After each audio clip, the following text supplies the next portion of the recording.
They thought Bob Walker was finished. An old Navy man with a bad knee, a worn-out pickup, and a German shepherd who followed him like the last witness to a forgotten war. After his father's funeral, they took the house, the boatyard, the bank accounts, even the family land. His stepmother smiled. The lawyer closed the folder.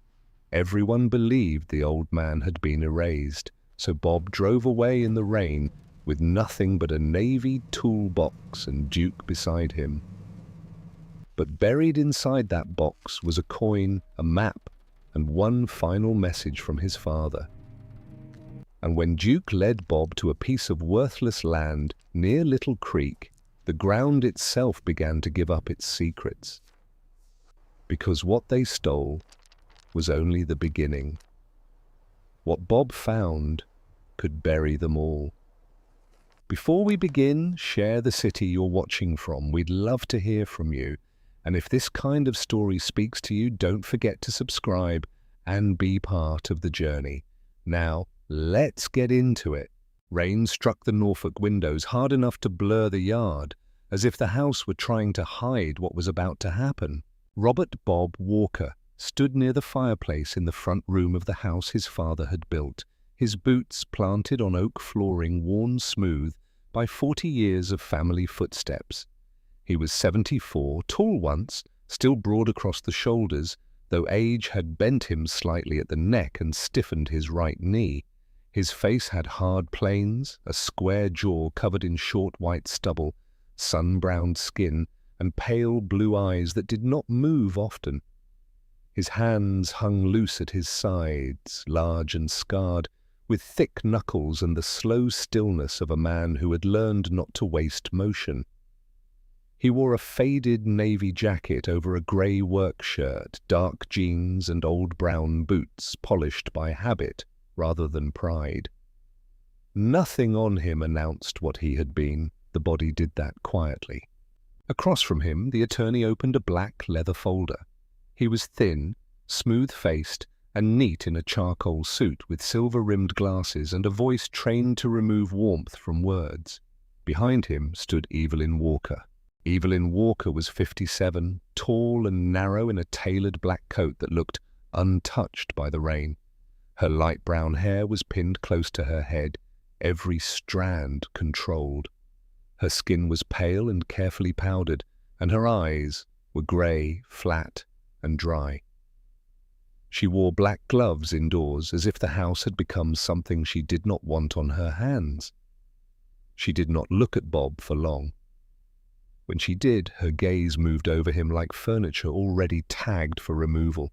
Duke sat at Bob's left side. The German shepherd was 8 years old, black and tan, with a heavy chest, a greying muzzle and dark eyes that kept measuring the room. His ears moved before his head did. He did not whine. He did not pace. He watched the attorney, the folder, Evelyn's gloved hands, and the front door, one after another, as if keeping count. The attorney read the will in a calm voice. The house went to Evelyn, the bank accounts went to Evelyn, the boatyard near Lynn Haven went to Evelyn, the coastal lots, the workshop tools, the investment accounts, the old safe in the study, all of it went to Evelyn. Bob received a 1998 pickup truck, one weathered Navy toolbox, and a parcel of wooded land near Little Creek described as having no active commercial value. Bob's left hand closed once, then opened. His thumb rubbed the seam of his jacket cuff. On the mantel, a framed photograph of his father leaned beside a folded funeral program. Bob looked at the photograph, then at the attorney's folder, then at Evelyn's gloves. "There must be no confusion," the attorney said. "The estate transfer is final." Evelyn crossed the room to the window. "Your things are outside." Bob turned his head slowly. 2 men carried boxes through the open front door. Rain blew in across the threshold. A cardboard box hit the porch and split at one corner. A framed photograph slid out face down into the water. Then came a folded funeral flag wrapped in plastic, his father's old navy coat, a coffee tin of screws, and a stack of letters tied with faded string. Bob moved toward the door. Duke rose with him. One of the security men stood on the porch, heavy-set, red-faced, Too young to know when silence was a warning, he looked at Bob's wet box X's and smirked. Guess the old war hero got retired twice. Bob stepped down onto the porch. Rain struck his face and ran into the white stubble along his jaw. He bent, lifted the framed photograph from the water, and wiped the glass with his sleeve. His breath stayed slow. His eyes shifted once to the guard's right hand, then to the man's lead foot, then to the doorframe behind him. The guard nudged the navy coat with his boot. "This junk too?" Bob set the photograph on the porch rail. The guard kicked the toolbox. Bob moved. It was not a punch. It was smaller than that. His right hand caught the guard's wrist. His left forearm crossed the man's elbow. His hip turned. The guard hit the porch boards on one knee with a sharp grunt. His arm locked behind him, his face inches from the wet wood. Bob held him there for 2 seconds. Not more. The porch went quiet. Bob released him and stepped back. The guard stayed down, breathing hard through his mouth. Bob picked up the navy coat and laid it over the flag. No one spoke from inside the house. The attorney's hand tightened around the folder. Duke had gone still at the threshold. His head lowered. A low growl moved in his chest, quiet but steady. His nose pointed not at the guard, not at Evelyn, but at the black leather folder. Evelyn's eyes dropped to the dog. "Control him!" Bob placed 2 fingers against Duke's collar. "He is." Duke did not stop growling. His ears angled forward. The attorney took half a step back before he could prevent it. Bob noticed. He also noticed the faint chemical smell of fresh ink when the folder shifted in the attorney's hand. A truck key landed on the entry table. The attorney placed a small envelope beside it. Vehicle title, parcel deed, personal effects. The matter is concluded. Bob waited longer than most men would have. Then he picked up the envelope, the key, and the toolbox. The metal handle was cold and slick. His palm tightened around it until the skin over his knuckles went pale. Rainwater dripped from the porch roof onto the funeral flag at his feet, 1 drop at a time. He carried everything to the pickup parked beside the driveway. It was old, white, and rusted along the wheel wells, with a cracked bed liner and 1 dull headlight. Duke jumped into the passenger seat without command. Bob loaded the boxes slowly. He placed the funeral flag on top, then the photograph, then the navy coat folded over both. Only after the last box was secured did he open the toolbox. Inside were pliers, an oil-stained rag, a coil of wire, and an old brass tin. Bob opened the tin. A UDT challenge coin rested inside, darkened with age. Beneath it lay a folded map and a strip of paper in his father's handwriting. Bob unfolded the paper under the grey light. "If they take the house, let Duke find the rest."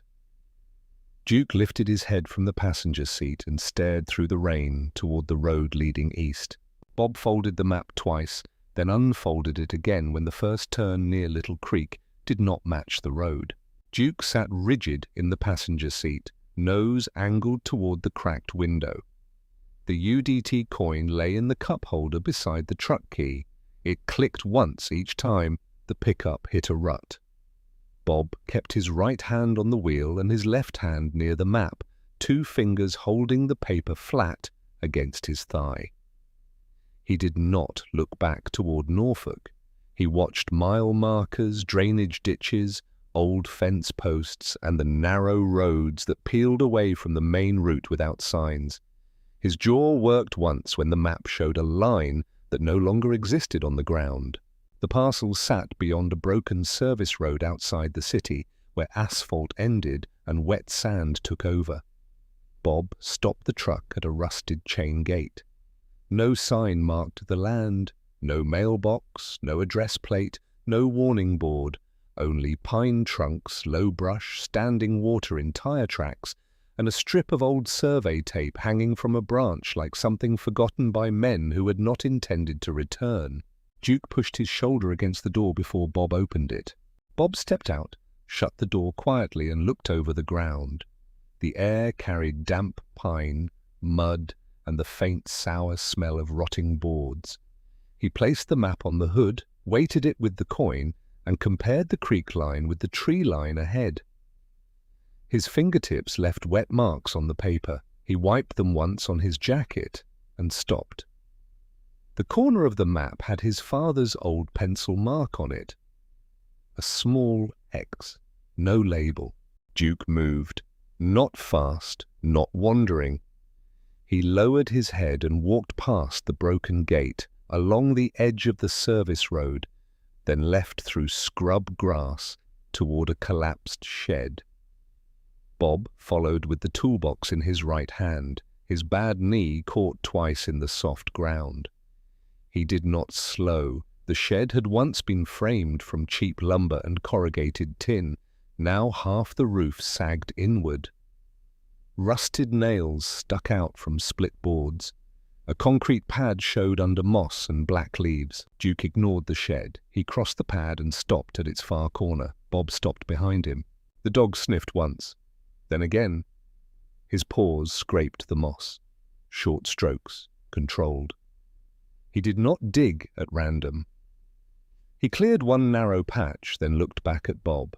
Bob set the toolbox down. His breathing changed. Not loud, just shorter. He crouched with care, brushing moss away with his gloved fingers. Beneath it was concrete. Beneath the concrete dust was a round metal outline, no wider than a dinner plate. Old, flush with the ground, hidden under years of growth. Duke's ears went forward. Bob took the UDT coin from his pocket. The metal was cold. He turned it over, studying the worn edge, then ran his thumb around the circular plate. At first, nothing moved. He pressed the coin against a shallow slot almost hidden in the rim. It fit. The plate clicked. Bob held still for 3 seconds. He listened to the trees, the shed, the open road behind him. No engine, no footsteps, only Duke's low breathing. Bob lifted the plate and found a keyhole beneath it. The toolbox held an old brass key wrapped in oilcloth under the pliers. Bob had not noticed it in the rain. He noticed it now because the shape matched the lock before he touched it. His palm tightened around it. He inserted the key and turned slowly. The ground answered with a dull metallic release. A square seam appeared in the concrete. Bob used the pry bar from the toolbox and lifted. The hidden hatch rose on stiff hinges. Cold air came up from below, dry air, stored air, not cave air. Duke looked down first. Bob switched on a small flashlight and aimed it into the opening. A narrow ladder descended into a storage room lined with plywood and steel shelving. He climbed down slowly, one rung at a time. Duke waited above until Bob reached the floor, then came after him with careful paws. The room was not large. It had been built for concealment, not comfort. Metal cabinets stood along one wall. Plastic storage bins lined another. A work table sat in the center with a battery lantern dead for years and 3 sealed envelopes arranged in a straight line. Bob moved the flashlight across the shelves. Bank folders, property records, cassette tapes, photographs, copies of deeds, medical forms, names clipped together by county. He opened the first cabinet. Inside were files marked by hand. Veterans, widows, powers of attorney, transfers pending. His thumb paused on the last label. The skin under his wedding ring scar went white, though he had not worn a ring in years. Bob pulled one folder free. Photographs slid against the paper. Old men on porches, women standing beside mailboxes, houses with American flags, small boatyards, modest ranch homes. One page bore the printed name Harbor Light Veterans Trust. The brochure showed smiling faces, flags, and clean blue lettering. Support, protection, dignity. Bob turned the page. Behind the brochure were transfer forms, medical competency statements, revised wills, and payment trails routed through companies he did not recognize. Duke moved to the work table and placed his nose near the second envelope. Bob opened it. A cassette tape sat inside with a typed label. For Robert. Not yet. He did not play it. He placed it in his jacket pocket. The third envelope held a list. Names, dates, addresses. The top page had red pencil marks. One name had been circled twice. Helen Carter, Virginia Beach, widow of Thomas Carter, former SEAL, transfer scheduled within 24 hours. Bob set the paper down. Then he picked it up again. His eyes stayed on the number beside her name. His left hand reached for the table edge and held it. The flashlight beam lowered until it struck the floorboards near Duke's paws. Duke gave one short breath. Bob folded the list, the Harbor Light file, and 2 property records into his jacket. He did not empty the room. He closed every drawer. He put the envelopes back in order, except for what he took. Then he climbed out, sealed the hatch, and brushed moss back over the metal with both hands. At the truck, Duke stopped before jumping in, his head turned toward the rear axle. Bob saw it. He crouched without a word and slid one hand beneath the frame. His fingers found a small black device fixed to the metal by a magnet. Bob pulled it loose and stood beside the open door. The device rested in his palm, still warm. The tracker made no sound in Bob's palm, but Duke would not stop staring at it. Bob stood beside the pickup with the driver's door open and the small black device resting against his glove. The casing was clean, no mud, no rust. Someone had placed it there recently and with care. He turned it once, saw the tiny green light blink under the seam, then closed his fist around it until the plastic creaked. Duke's ears stayed forward. Bob looked past the trees toward the service road, then slid the device into an empty tobacco tin from the toolbox. He set the tin under a loose plank near the collapsed shed, covered it with leaves, and walked back to the truck without looking at the hiding place again. A man following a signal would follow the wrong ghost. He drove toward Virginia Beach with the list folded inside his jacket. The name, Helen Carter, sat against his chest like a hard corner. At a red light, his thumb pressed the paper through the fabric. The light changed. A horn sounded behind him. Bob moved on. Helen Carter's house stood on a quiet street not far from the water, small and white, with a narrow porch, clipped hedges, and an American flag mounted beside the door. A sedan sat in the driveway with a temporary legal services placard on the dashboard. Bob parked 2 houses down. Duke stayed close to his knee as they approached. Helen Carter opened the door before Bob knocked on twice. She was 70, short and thin, with silver hair pinned behind her ears and pale skin marked by deep lines around the mouth. She wore a navy cardigan over a plain blouse, pressed slacks, and house shoes that had been repaired at the heel. Her eyes were light brown and tired, but not dull. They moved from Bob's face to Duke, then to the folder tucked under Bob's arm. She kept one hand on the doorframe, as if the house itself needed holding. A man stood behind her in the hall. He was younger than Bob by decades, neat, narrow-shouldered, and dressed in a dark suit, too polished for a widow's front room. Martin Cole had a smooth jaw, trimmed dark hair, and a small smile that did not reach his eyes. One hand held a pen, the other rested on a stack of papers placed on a side table. "Mrs. Carter," Bob said, "just don't sign." Martin turned the pen between his fingers. "This is a private estate matter." Bob looked at the top page. It stops being private when a false trust takes a widow's home. Helen's grip tightened on the doorframe. Duke stepped in front of Bob, not growling, just present. Martin's smile thinned. Bob saw the paper header, Harbor Light Veterans Trust. He saw the signature line under Helen's name.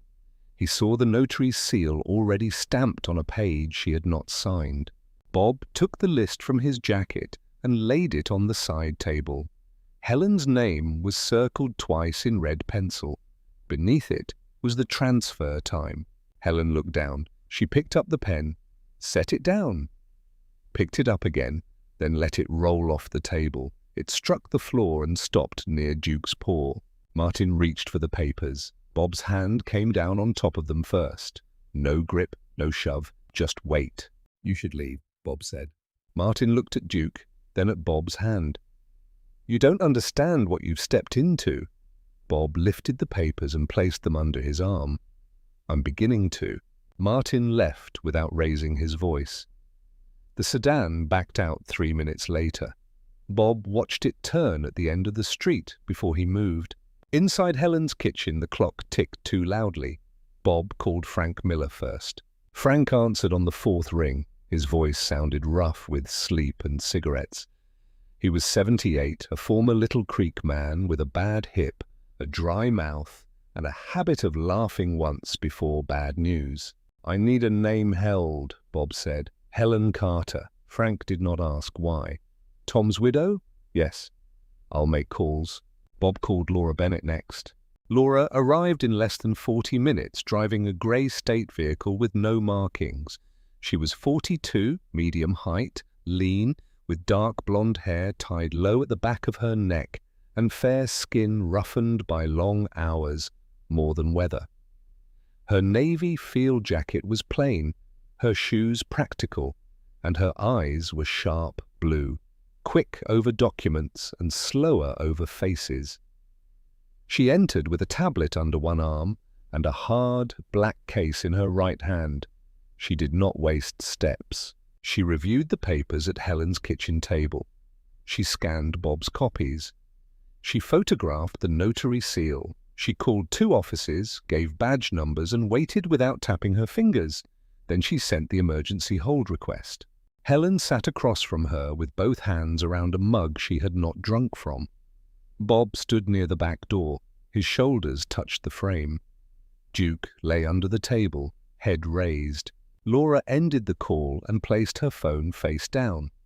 "The transfer is frozen for 72 hours. Helen lowered the mug to the table. The ceramic clicked against the wood. Bob did not move. His eyes stayed on the legal papers, the same formatting, the same trust name, the same clean language wrapped around a theft. Laura opened another file from her case. "There's more." She spread 3 medical competency forms beside the transfer documents. Bob saw his father's name on the top sheet. His fingers stopped at his side. His breathing narrowed. The room seemed to leave only the black ink, the date, and the signature at the bottom. Laura pointed to the final line. "This doctor signed Helen's review. He signed 2 other widow cases. And he signed your father's medication adjustment during his last week." Bob leaned closer. The signature was the same on every page. "Leave the dog where he can be seen." Bob heard the line from Laura's phone speaker and did not look up from the workbench. The voice was Evelyn's, clipped and low, recorded by the small camera Laura had placed in Helen Carter's kitchen before Martin left. The words played once. Laura stopped the file. Frank stood near the office door of the old boatyard, one hand on his cane, the other on the light switch. Duke watched Bob from beside a stack of rotted sailcloth. Bob picked up the medical form with his father's name on it. He set it beside the forged transfer papers. Then he placed the UDT coin on top of both. His thumb stayed on the coin for 1 second longer than needed. The old brass edge pressed into his skin. The boatyard near Lynn Haven smelled of salt, diesel, wet rope, and old wood.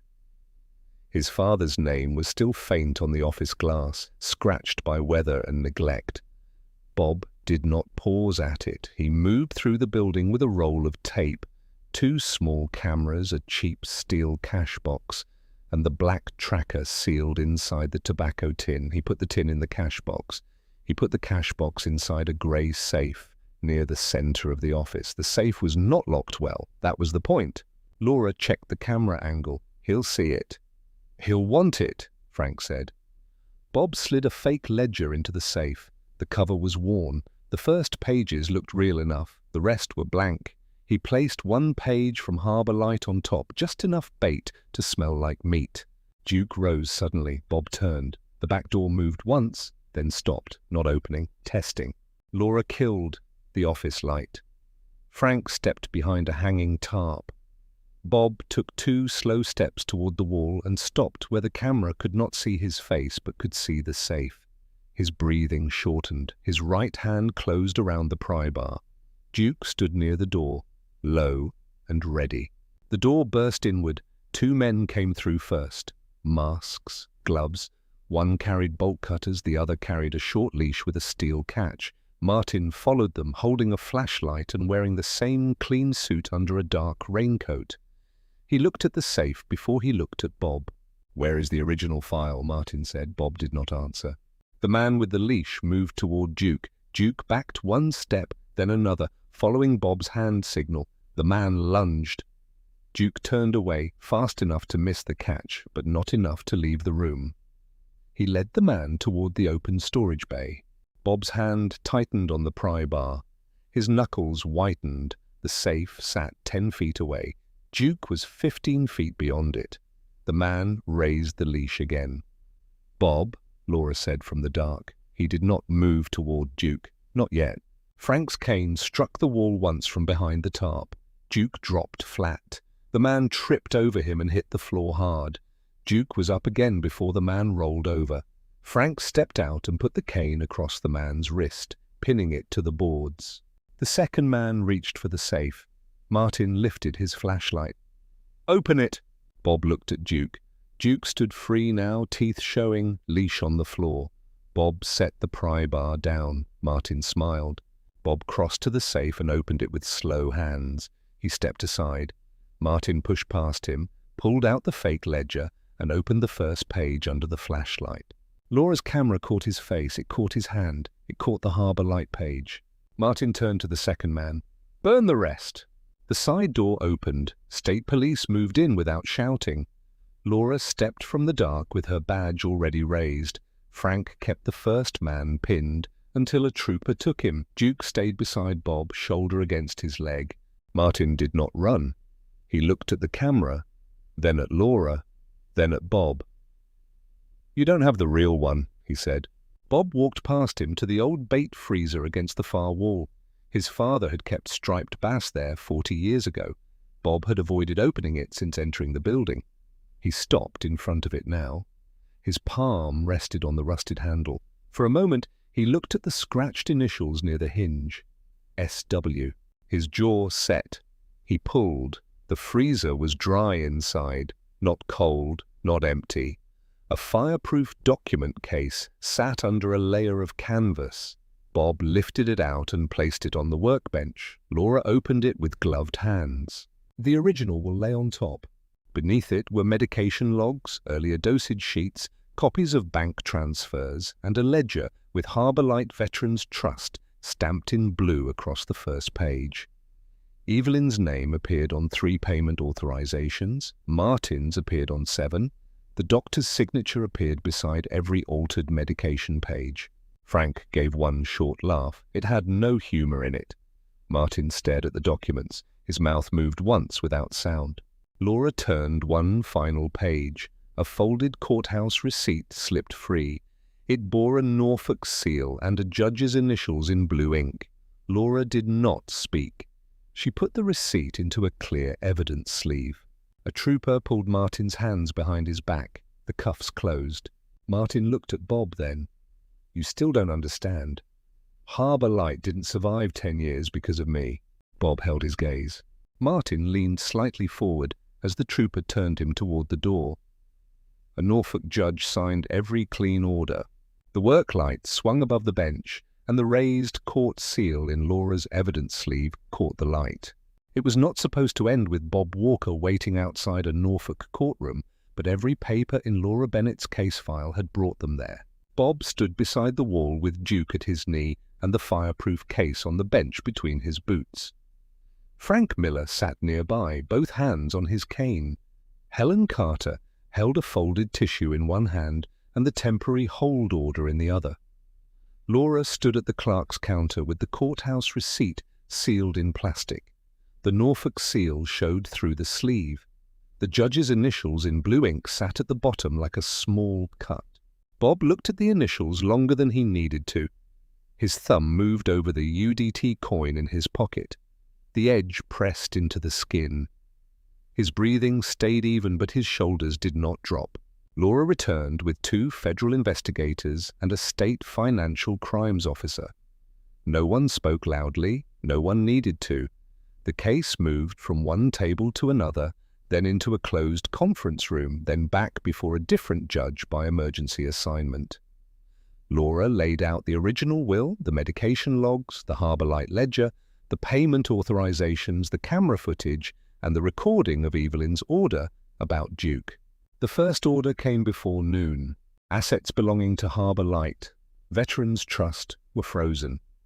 Then the linked shell companies, then Martin Cole's firm accounts, then Evelyn Walker's personal transfers tied to the trust. The courthouse receipt triggered a judicial conduct referral. The Norfolk judge, whose initials sat in blue ink, was suspended pending investigation before the afternoon session ended. Bob sat through it without shifting much. When the original will was placed on the table, his hand closed once over the bench edge. The wood creaked under his fingers. He looked at the signature at the bottom. His father's hand. Steady. Clear. Not the weak scribble on the version Evelyn had used. The false will was voided first, then the transfer of the Walker house, then the boatyard, then the coastal lots and accounts Evelyn had claimed. A clerk stamped each order.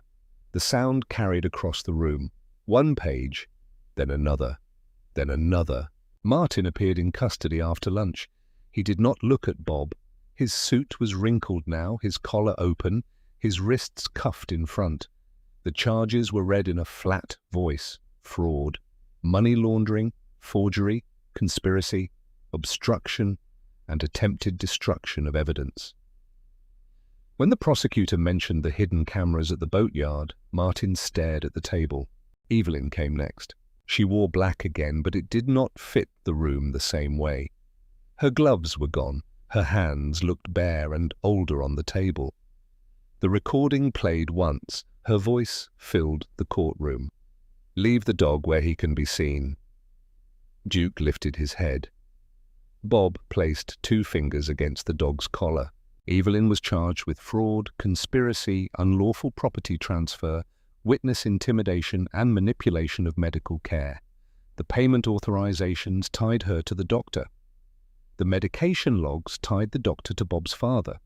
The same doctor was arrested that afternoon for falsifying competency reviews and altering medical records in multiple estate cases. Helen's order came near the end. Her transfer was cancelled. Her home remained hers. 3 other widow cases were reopened before the court adjourned. More were placed under review. Harbour Light Veterans Trust was ordered closed pending seizure. Recovered funds were directed into a court-supervised legal defence fund for elderly veterans and military widows across Norfolk and Virginia Beach. Bob did not smile. He signed where Laura told him to sign. He took the restored deed to the Walker house, then the deed to the boatyard. He folded both documents once and placed them inside the fireproof case. Outside the courthouse, Frank stood slowly. Helen touched Bob's sleeve, then let go. Laura handed him the evidence copy of the original will. "It's done," she said. Bob looked at the courthouse steps, then at Duke. "Not yet." 3 weeks later, the old boatyard opened again. The sign over the office glass had been cleaned, not replaced. Walker Boat Repair. The letters were still faded, but readable. Frank sat behind the front desk with a coffee cup and a list of veterans who needed hull work, engine help, or just a place to sit for an hour. Helen brought sandwiches on Tuesdays. Laura came by after work with updates on the reopened cases. 2 more families kept their homes before the month was over. Bob worked in the main bay with the doors open. He repaired a cracked skiff for a retired corpsman and refused payment. Duke slept near the doorway until anyone unfamiliar crossed the gravel, then he opened one eye. Near closing, Bob carried a small wooden frame into the office. Inside it was the funeral flag, folded properly now. He mounted it on the wall. Beside it, he fixed a small brass hook. His fingers paused before he took out the UDT coin. He held it flat in his palm. The coin had darkened with age, but the markings still held. Bob placed it on the hook. Below the flag and the coin, Frank had taped a sheet of paper to the wall. It listed the first 7 homes returned or protected. Helen's name was third.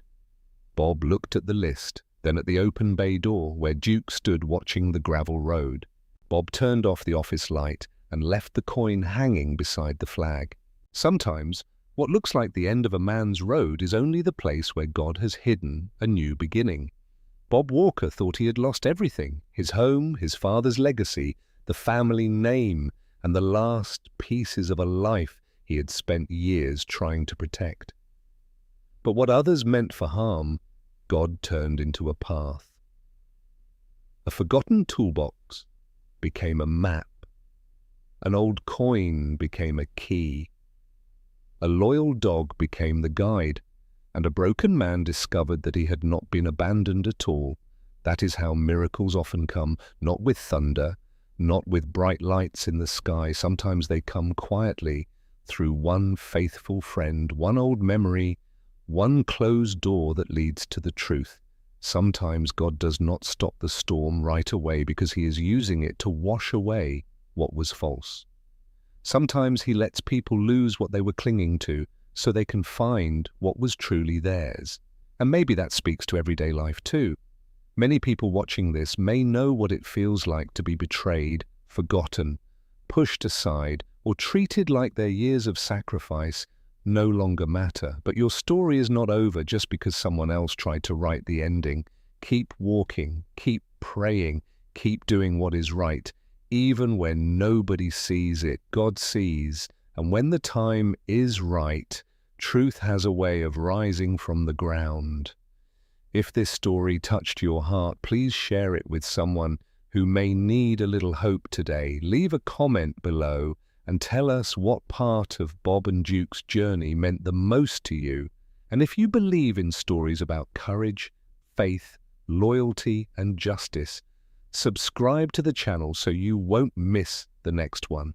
May God bless you, protect your family, guide your steps, and remind you that even in the darkest season, you are never walking alone.